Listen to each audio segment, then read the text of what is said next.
Hi hello எல்லாருக்கும் வணக்கம். நான் உங்கள் நித்யா. இன்றைக்கி நம்ம வீடியோ பதிவில் என்ன பார்க்க போகிறோம் அப்படின்னா, தமிழ்நாட்டினுடைய திருநெல்வேலியில் நடந்த ஒரு அதிபயங்கர அமானுஷ்ய திகில் சம்பவம் தாங்க பார்க்க போகிறோம்.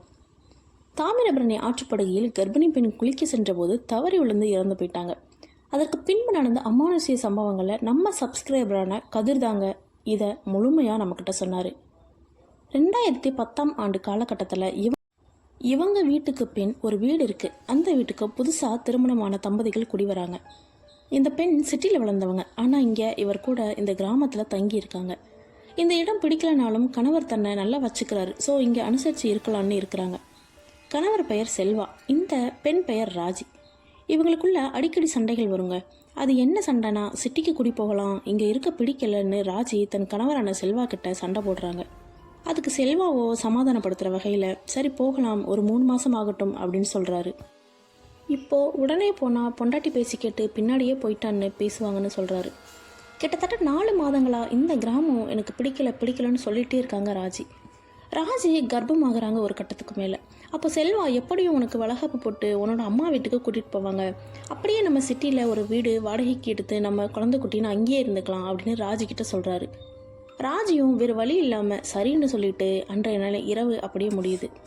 மறுநாள் காலையில் ராஜியோட கணவர் செல்வா நான் வெளியில் போயிட்டு வரேன் அப்படின்னு சொல்லிட்டு வீட்டிலேருந்து கிளம்பி போகிறாரு. ராஜியும் அவரை வழி அனுப்பி வச்சுட்டு தாமிரபரணி ஆற்றுப்படுகைக்கு துணிகளை எடுத்துகிட்டு போய் துவைச்சிட்டு வரலான்னு ரெடி ஆகிட்டு இருக்காங்க. துவைக்க போகும்போது பக்கத்தில் இருந்த ஒரு சித்தி முறை வர அவங்கக்கிட்ட சொல்லிட்டு போயிருக்காங்க, நான் துணி துவைக்க போகிறேன், அவர் வந்தால் சொல்லிடுங்க அப்படின்னு. அதற்கு பின்பு இவ வீட்டில் இருந்து கருவேலங்காட்டு மரங்களை கொஞ்சம் கலந்து தான் தாமிரபரணி ஆற்றுப்படுகைக்கு போகணும். அப்படி போய் துணிகளை எல்லாம் துவைச்சிட்டு வர்றது இவளுக்கு வழக்கங்க. இன்றைய நாள் மஞ்சள் சோப்பு எல்லாம் எடுத்துக்கிட்டு ஆற்றுப்படுகைக்கு போகிறாங்க. துணிகளை துவைச்சிட்டு குளிச்சு முடிச்சுட்டு அந்த படிகளில் மெதுவாக மேலே ஏறி வர்றா. மணி சரியாக உச்சி நேரம் 12:30ங்க.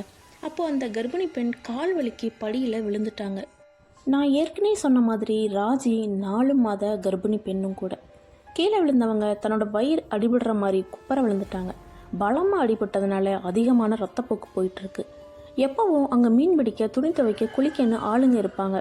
இந்த பொண்ணோட கெட்ட நேரமோ என்னமோ தெரியல, அன்றைக்கு யாருமே வரலை. ராஜியும் கத்தி கத்தி பார்க்குறா. ஒரு கட்டத்துக்கு மேலே அவள் டயர்டாயிட்டா. 12:30க்கு அங்கே வலிக்க விழுந்த பொண்ணு கிட்டத்தட்ட 2 மணி வரை அங்கேயே கத்தி கூச்சலிட்டு இருந்திருக்கா. ஒரு கட்டத்துக்கு மேலே மயங்கியும் போயிட்டா. ஆனால் அவளுக்கான அந்த ரத்தப்போக்கு அந்த தண்ணிகளில் ஓரமாக ரத்தம் வெள்ளமாக போயிட்டுருக்கு. ராஜியோட கணவர் வெளியில் வேலை விஷயமா போனவர் திரும்ப வீட்டுக்கு வராரு. மணி 2 மணிக்கு மேலாகியும் ராஜி வீட்டுக்கு வரலன்றதை தெரிஞ்சுட்டு பக்கத்தில் அவங்க சித்திக்கிட்ட கேட்குறாரு, அத்தை ராஜி எங்கே, ஆளக்கானமே அப்படின்னு. அதுக்கு அவங்க சொல்கிறாங்க, ராஜி துணி துவைக்க போகிறேன்னு காலையிலே ஒரு 12 மணி இருக்கும் கிளம்பி போயிட்டா அப்படின்னு சொல்கிறாங்க. செல்வாவும் ராஜி துணி துவைக்கிற இடத்துக்கு வராரு. தூரமாக இருந்து பார்க்குறாரு, ராஜி அங்கே இல்லை. சரின்னு அந்த படிகள் பக்கத்தில் போய் பார்க்குறாரு. ராஜி அங்கே குப்பரை விழுந்தது போல் மயங்கி அப்படியே கிடக்கா ரத்த வெள்ளத்தில். இதை பார்த்த செல்வாக்கு கையும் காலும் ஓடலை, பயந்துட்டார்.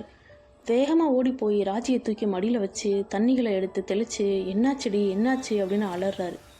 அப்போ ராஜியும் என்ன சொல்கிறானா, நான் எவ்வளவோ படித்து சொன்னனே, இந்த ஊர் எனக்கு பிடிக்கல, நம்ம இங்கே இருக்க வேணாம், சிட்டிக்கு குடி போகலான்னு, நீ கேட்கவே இல்லை. ராஜி அழுதுட்டே கோபமாக ஒரு வார்த்தையை சொல்கிறார், என்னோட உயிர் போன இதுக்கு இந்த ஊர் மக்கள் ஆளுங்க தான் காரணம். நான் இந்த ஊரில் இருக்கவங்கள சும்மா விட மாட்டேன்னு சொல்லிட்டு அந்த இடத்துல தன்னோட உயிரை விட்டுறா. அதற்கு பின்பு செல்வா போய் தன்னோட சொந்தக்காரவங்களாம் ஊருக்குள்ளேருந்து கூட்டிகிட்டு வந்து ராஜி அங்கேருந்து எடுத்துகிட்டு போய் அவங்க வீட்டாளங்களுக்கெல்லாம் இன்ஃபார்ம் பண்ணிவிட்டு அந்த ஈமச்சடங்கை, அதாவது அந்த இறுதி சடங்கை நல்லபடியாக முடிக்கிறாங்க. முடித்தாலும் செல்வாக்கு திருப்தி இல்லை. ஏன்னா தன்னோட மனைவியை நம்மளே கொன்னுட்டோம், அவள் இந்த ஊரில் இருக்க விருப்பம் இல்லைன்னு சொன்னப்பே நம்ம அவளை கூட்டிகிட்டு போயிருக்கணும், நம்ம தப்பு பண்ணிட்டோன்னு பயங்கரமாக ஃபீல் பண்ணுறாரு. அதற்கு பின்பு தாமிரபரணி ஆற்றுப்படுகைக்கு மக்கள் யாரும் போகிறதில்ல. அப்படியே போனாலும் ரொம்ப பயப்படுறாங்க. அந்த குறிப்பிட்ட டைமில் சேர்ந்து போகிறாங்க. அதாவது ஒரு ஆள் 2 ஆள்னு தனியாக போகாமல் 5 பேர் 6 பேர் இந்த மாதிரி சேர்ந்து அந்த ஆற்றுப்படுகைக்கு போய் துணி துவைச்சிட்டு வர்றதா இருக்கட்டும், குளிக்கிறதா இருக்கட்டும் போயிட்டு வராங்க. ஆனால் மக்கள் என்ன நினைக்கிறாங்க அப்படின்னா, அந்த பொண்ணு இறந்ததுக்கப்புறம் கண்டிப்பாக அந்த பொண்ணோட ஆன்மா அங்கே தான் இருக்கும், ஸோ நம்மளையும் அது கொன்றோம், ஸோ இனிமேல் ஆற்றுப்படுகைக்கு போக வேணான்னு முடிவு பண்ணி யாருமே போகிறதில்ல. சில மாத காலமாகவே அந்த ஆற்றுப்படுகை பக்கம் மக்கள் போகிறத நிறுத்திட்டாங்க. அன்றைய நாள் என்ன பண்ணுறாரு அப்படின்னா, ஒரு முதியவர் ஆற்றுப்படுகை பக்கத்தில் இருக்க தோட்டத்தில் வேலை பார்த்துட்டு இன்னைக்கு வீட்டுக்கு மீன் பிடிச்சிட்டு போகலாம் அப்படின்னு ஆற்றுப்படுகைக்கு வராரு. ஆற்றோட படிகளில் உட்காந்து மீன்களையும் பிடிக்கிறாரு. கிட்டத்தட்ட 7-8 மீன்களை கிட்ட பிடிச்சிட்டாரு. பிடிச்சவர் சரி இன்னும் கொஞ்சம் பிடிச்சிட்டு வீட்டுக்கு போகலாம் அப்படின்னு நினைக்கிறாரு. அப்போது அந்த மணி 12:30க்கு மேலே ஆயிடுச்சு. இவரை காணோன்னு சொல்லிட்டு கிட்டத்தட்ட 3 மணிக்கு மேலே அந்த முதியவரோட மனைவி ஆற்றுப்படுகைக்கு தேடி வராங்க. ஏன்னா இவர் மீன் பிடிக்கணும் அப்படின்னா ஒரு சில நாட்களில் மட்டும்தான் போவார். அது சொல்லிட்டு தான் போவாராம் அந்த பாட்டிக்கிட்ட. அப்போ அவங்க தேடி வரும்போது இங்கே வர காணோம். சரி கிட்ட போய் பார்க்கலான்னு பார்த்தா அந்த ஆற்று படியில் குப்புற விழுந்து வாயிலேருந்து ரத்தமாக போய் இறந்து போய் கிடக்குறாரு. இதை பார்த்த பாட்டி பயந்து போய் தோட்டத்தில், அதாவது அக்கம் பக்கம் தோட்டம் இருக்குல்ல, அங்கே போயிட்டு சத்தம் கொடுக்குறாங்க. அங்கேருந்து வந்தவங்க வேகமாக ஊருக்குள்ளார போயிட்டு அவங்க பசங்களையும் மகள்களையும் கூட்டிகிட்டு வராங்க. அவங்க வந்ததுக்கு பிறகு அந்த முதியவரோட உடலை எடுத்துகிட்டு போய் இறுதி சடங்குகளை முடிக்கிறாங்க. இறுதி சடங்குகள் நல்லபடியாக முடிஞ்சாலும் அந்த ஊர் மக்களுக்கு இருக்கிற பயங்கள் என்னன்னு பார்த்தோன்னா, அந்த கர்ப்பிணி பெண்ணோட ஆன்மா தான் இவரை போட்டு தள்ளிடுச்சு. அதற்கு பின்பு அந்த ஆற்றுப்படுகைக்கு சுத்தமாக யாருமே போகிறது கிடையாது பயத்தில். ஏன்னா அந்த கர்ப்பிணி பெண்ணோட ஆன்மா அங்கே தான் இருக்குது. யார் போனாலும் அது பழி வாங்கன்னு நினச்சிட்டு போகிறது கிடையாது. இந்த வயதானவர் இறந்ததுக்கப்புறம் ஒரு சில காலங்களிலே ஊர் திருவிழா நடத்தலான்னு ஊர் மக்கள் கூட்டம் கூடி பேசுகிறாங்க. அப்போது சரி இந்த மாதத்தில் நடத்திக்கலாம் அப்படின்னு சொல்லிட்டு பந்தக்கால் நடுறதுலேருந்து எல்லா வேலைகளும் ஏற்பாடு பண்ணுறாங்க. அந்த கோவில் பூசாரி கோவிலில் உள்ள வேலைகளெல்லாம் முடிச்சுட்டு கிட்டத்தட்ட நைட்டு ஒரு 8 மணி இருக்கும். வீட்டுக்கு போயிட்டு வரேன், ஒரு பொருளை மறந்துட்டேன் அப்படின்னு சைக்கிள் எடுத்துகிட்டு போகிறாரு. அவர் போய் ஒரு 5 நிமிஷம் கூட இருக்காது, ஒரு குழந்தையோட மேலே முத்தாரம்மன் இறங்கி அருள்வாக்கு சொல்லுது. அதாவது என்ன சொல்லுதுன்னா, சீக்கிரம் போய் என்னோட குழந்தைய காப்பாற்றுங்கடா, அவன் உயிருக்கு ஆபத்துடா, போங்கடா போங்கடா அப்படின்னு சொல்லுது. அங்கிருந்த 4 பேர் என்ன யோசிக்கிறாங்க அப்படின்னா, யாரை சொல்கிறாங்கன்னு தெரியலையே அப்படின்னு யோசிக்கிறாங்க. அதில் ஒருத்தர் சொல்கிறார், இப்போ தான் பூசாரி வீட்டுக்கு போனார், மேபி அவரை தான் சொல்லியிருப்பாங்க அப்படின்னு சொல்லி உடனே பைக் எடுத்துகிட்டு 4 பேரும் பூசாரியோட வீட்டுக்கு போகிறாங்க. அங்கே போய் பார்த்தா பூசாரி கதவை தட்ட திறக்கவே இல்லை. அதற்கு பின்பு கதவை உடச்சிக்கிட்டு உள்ளே போய் பார்க்குறாங்க. பூசாரி தூக்கு கையில் தொங்கிட்டு இருக்காரு. பூசாரிக்கு கடன் தொல்லையோ குடும்ப தொல்லையோ எந்த பிரச்சனையும் கிடையாதுங்க. அவர் ரொம்ப வயசானவர் தான், ஃபேமிலியும் இருக்காங்க, பட் எந்த பிரச்சனையும் அவருக்கு கிடையாது. அவர் தூக்கு போட வேண்டிய அவசியமும் இருக்காது.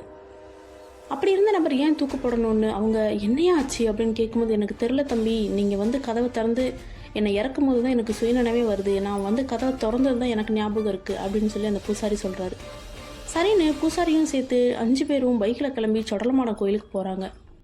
கோவிலில் ஒரு சின்ன பொண்ணு மேலே முத்தாரி அருள் இறங்கி இப்போ வரையிலும் நின்றுட்டு தான் இருக்கிறா. ஓடி போன பூசாரி முத்தாரியோட காலில் விழுந்து, எனக்கு என்ன நடந்ததுன்னு எனக்கு ஒன்றும் தெரியல, என்னை காப்பாற்றுங்க அப்படின்னு அழுகிறாரு. உடனே ஒன்றும் ஆகாதுடா, அதான் நான் ஆள் அமுச்சு விட்டேன்ல, நீ நல்லா தானே இருக்க, என் கோட்டைக்கு வந்துட்டல்ல, அமைதியாரடா, பயப்படாதடா அப்படின்னு சொல்கிறாங்க. அங்கிருந்த ஒரு சின்ன பையன் மேலே சொடலை இறங்கி என்ன சொல்கிறாரு அப்படின்னா, இந்த ஊரில் ஒரு கர்ப்பிணி பெண் இறந்து போயிட்டா, அவளோட ஆன்மா தான் இப்போ இந்த திருவிழாவை நடத்த விடாமல் தடுக்குது. திருவிழா எடுத்து நீங்கள் நடத்திட்டீங்க அப்படின்னா எனக்கு சக்தி இன்னும் கொஞ்சம் அதிகமாகிடும், அவளுக்கு ஊருக்குள்ளார வர்றதுக்கு சான்சஸ் இல்லை, அதனால் அவள் இந்த மாதிரி தடங்கள்லாம் நிற்கிறா அப்படின்னு சொல்லி சொடலை சொல்கிறாரு. உடனே பயந்து போன ஊர் மக்கள்லாம் என்ன பண்ணுறாங்க அப்படின்னா, திருவிழாவை ரொம்ப பிரம்மாண்டமாக எடுத்து நடத்துகிறாங்க, சொடலைக்கு சக்தி அதிகரிக்கணும்னு சொல்லிட்டு. இந்த திருவிழாவில் முத்தாரம்மன் வேடம் போட்ட ஒரு நபர் ஊருக்குள்ளார காசு வசூல் பண்ண போகிறாரு, காணிக்கை வசூல் பண்ண போகிறாரு. போகிறப்ப இந்த பதிவு அனுப்பின அந்த நபரும் அந்த நபரோட மனைவியும் மடிப்பு சேந்தி முத்தாரிகிட்ட நிற்கிறாங்க. நிற்கும்போது முத்தாரி ஒரு கனியை கொடுத்து, உனக்கு அடுத்த வருஷத்தில் ஒரு ஆண் குழந்தை பிறக்கும், அடுத்த வருஷத்துக்குள்ளே ஒரு ஆண் குழந்தை பிறக்கும், அந்த குழந்தைக்கு முத்துன் பேர் வையின்னு சொல்லிட்டு அங்கிருந்து முத்தாரி போயிடுறான். அந்த ஊர் மக்கள் திருவிழாவை நல்லபடியாகவே பண்ணி முடிச்சிட்டாங்க. ஆனாலும் ஊருக்குள்ளார ஒரு சிலர் இறந்து போயிடுறாங்க. அதாவது ஊர் நாட்டாமல் இறந்து போயிட்டாரு, அதுக்கப்புறம் இன்னொருத்தரும் இறந்து போயிட்டாரு. அதனால் பயந்து போன மக்கள் வேறு வழி இல்லாமல் ஆற்றுப்படுகை பக்கம் போகிறதே இல்லை. அதற்கு பின்பு முத்தாரி கிட்ட கனி கேட்ட அந்த பெண் கர்ப்பமாக இருக்காங்க, கிட்டத்தட்ட 4 மாத காலமாக கர்ப்பமாக இருக்காங்க. அந்த பெண் ஒரு நாள் கடைக்கு போயிட்டு வரும்போது ஆக்ரோஷமாக ஒரு பெண் கத்திட்டு இவங்க வயிற்றை நோக்கி ஓடி வருது.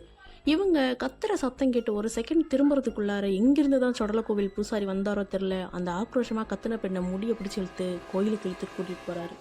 பூசாரி இவ்வளோ ஆக்ரோஷமாக இந்த பொண்ணை கூட்டிகிட்டு போகிறாரு அப்படின்னா கண்டிப்பாக இந்த பொண்ணுக்கு பேய் பிடிச்சிருக்கும் போல் இருக்குது, கோயிலுக்கு தான் போகிறாருன்னு சொல்லி அங்கேருந்த மக்கள் எல்லோரும் கோயிலுக்கு போகிறாங்க. அங்கே போய் பார்த்தா அந்த பொண்ணு ஆக்ரோஷமாக முடியை வச்சு போட்டு ஆடிட்டுருக்கு. அப்போது சொடலை எப்படி இந்த பொண்ணு மேலே வந்த அப்படின்னு சொல்லி கேட்கும்போது, இந்த பொண்ணு ஆற்றுப்படுகைக்கு மதியம் 1 மணிக்கு துணி துவைக்க வந்தவன் அங்கேயே ரொம்ப நேரம் உட்காந்து ஃபோன் பேசிகிட்டு இருந்தா. அது உச்சி நேரமும் கூட, மதியம் 1 மணி ஆயிடுச்சு. நானும் இறந்ததுலேருந்து ஊருக்குள்ளார வரவே இல்லை. ஊருக்குள்ளே வர்றதுக்கு எனக்கு ஒரு வாய்ப்பு கிடச்சது அப்படின்னா அது அவளோட உடல் தான். அதனால் அந்த இடத்துல அவளோட உடம்புல நான் பூந்துட்டேன். அவள் ஒரு செகண்டு கீழே தடுமாற பார்த்தா, அந்த செகண்டில் அவளோட உடம்புல நான் பூந்துட்டேன். இப்போது இங்கே நிற்கிறேன் அப்படின்னு சொல்லுது அந்த ஆன்மா. இனிமே இந்த பொண்ணோட உடம்புல வரமாட்டேன்னு சொல்லி சத்தியவாக்கு கொடு அப்படின்னு கேட்குறாரு சுடலையா. அதுக்கு அந்த ஆன்மாவோ நான் இனிமேல் வரமாட்டேன் அப்படின்னு சொல்லி டக்குன்னு மயங்கி விழுந்துடுறா அந்த பொண்ணு. என்னன்னு பார்த்தா அந்த பொண்ணோட உடம்புல இருந்து அந்த ஆன்மா கோவிலுக்கு வெளியே போய் நிற்கிது. ஏன்னா இந்த பொண்ணு கோவிலுக்குள்ளார இருக்குது. சத்தியவாக்கு வாங்கிட்டாங்கன்னா அந்த உடம்புல திரும்ப அந்த பொண்ணு வரவே முடியாது. அந்த கர்ப்பமாக இருந்த சந்தனமோ சுடலை காலில் போய் விழுந்து அழுகிறா. ஏன் அழுகுறா அப்படின்னா ரொம்ப வருஷம் கழிச்சு தான் அவளுக்கு இந்த குழந்தை பாக்கியமே கிடச்சிது. அந்த குழந்தைக்கும் இப்படி ஆபத்து இருக்குன்னு சொல்லி அவள் அந்த சாமி கிட்ட அழுகிறா.